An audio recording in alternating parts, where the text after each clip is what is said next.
দেশের বাজারে মঙ্গলবার স্বর্ণ ভরিতে 2,32,055 টাকায় বিক্রি হবে।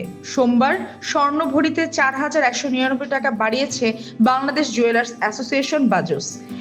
এক বিজ্ঞপ্তিতে এ তথ্য জানিয়েছে বাজুস। বিজ্ঞপ্তিতে বলা হয়, স্থানীয় বাজারে তেজাবি স্বর্ণের মূল্য বেড়েছে, ফলে সার্বিক পরিস্থিতি বিবেচনায় স্বর্ণের নতুন দাম নির্ধারণ করা হয়েছে।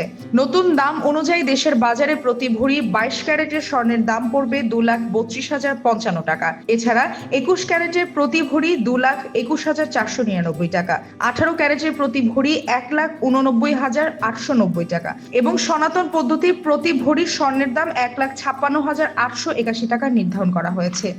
বাজুস জানায়, স্বর্ণের বিক্রয় মূল্যের সঙ্গে আবশ্যিকভাবে সরকার নির্ধারিত 5% ভ্যাট ও বাজুস নির্ধারিত ন্যূনতম মজুরি 6% যুক্ত করতে হবে।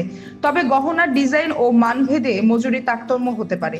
এদিকে স্বর্ণের দাম বাড়ানোর সঙ্গে এবার বাড়ানো হয়েছে রূপার দামও। ভরিতে 408 টাকা বাড়িয়ে 22 ক্যারেটের এক ভরি রূপার দাম নির্ধারণ করা হয়েছে 5,989 টাকা।